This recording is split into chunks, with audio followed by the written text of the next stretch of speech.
हाँ नमस्ते। मेरा नाम तपन नायक, एयरपोर्ट डायरेक्टर भावनगर एयरपोर्ट। और जैसे कि आप देख रहे हैं कि यहाँ हमने अभी एयरपोर्ट में ईवी चार्जिंग स्टेशन जो कि अदानी द्वारा संचालित होगा, जो ऑपरेटेड होगा, वो हमने इंस्टॉल किया है और आज हमने इसका इनॉग्रेशन किया है।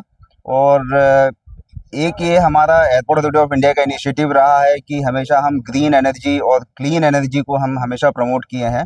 सोलर एनर्जी हो या आपका दूसरी टाइप की जो ग्रीन एनर्जी है, उन सबको हमने प्रमोट किया है। इस लाइन में हमने सोलर पार्क भी लगाए हैं हमारे एयरपोर्ट के अंदर में।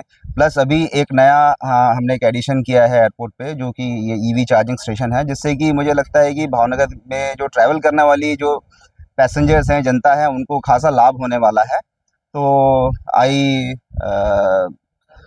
I convey all my best to the passengers who will be charging this EV at this airport, and with the great contribution from Adani Green Energy, जिनके ऑफिशियल्स हमारे साथ हैं।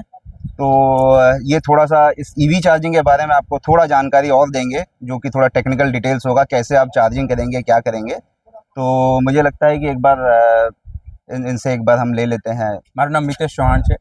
અદાણી ટોટલ એનર્જી ઈ મોબિલિટી લિમિટેડથી આપણે 7.4 kilowatt આવરના બે એસી charger અહીંયા ભાવનગર એરપોર્ટમાં લગાડેલા છે, જેને આપણે આપણી એપ્લિકેશન ATGL EV થ્રુ આપણે કસ્ટમર્સ, કોઈ પણ પબ્લિક કસ્ટમર્સ અહીંયા ચાર્જ કરી શકીએ છીએ।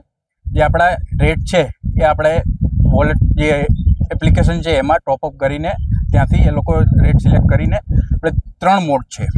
એક ટાઈમ તમારે ફોર એક્ઝામ્પલ 30 મિનિટ્સથી ચાર્જ કરવું છે તો એ રીતે કરી શકો। એનર્જી તમારે ફોર એક્ઝામ્પલ 5 યુનિટ્સ ચાર્જ કરવા છે તો એ રીતે કરી શકો। ફોર એક્ઝામ્પલ તમારે 60 રૂપીસ 70 રૂપીસ એ રીતે ચાર્જ કરવું તો એ રીતે કરી શકતો। એવી રીતે 3 મોડ છે આપણા એપ્લિકેશનમાં। અપાર્ટ ફ્રોમ દેટ આપણે આપણા જે રેગ્યુલર કસ્ટમર છે એને આપણે RFID કાર્ડ પણ પ્રોવાઈડ કરી છે, જેથી એ લોકો એપ્લિકેશનમાં ન જવું પડે અને RFID ટેપ કરીને ડાયરેક્ટ ચાર્જિંગ ચાલુ કરી શકે।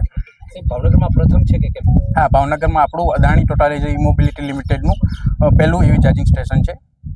લોકોને શું ફાયદો થશે આમાં?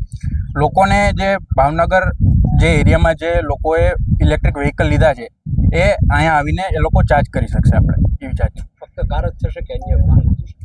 ના, જેમાં આપણે CCS કમ્બાઇન ચાર્જિંગ જે છે સ્ટેન્ડર્ડ જે લાગે છે એ ચાર્જ કરી શકશે આમાં।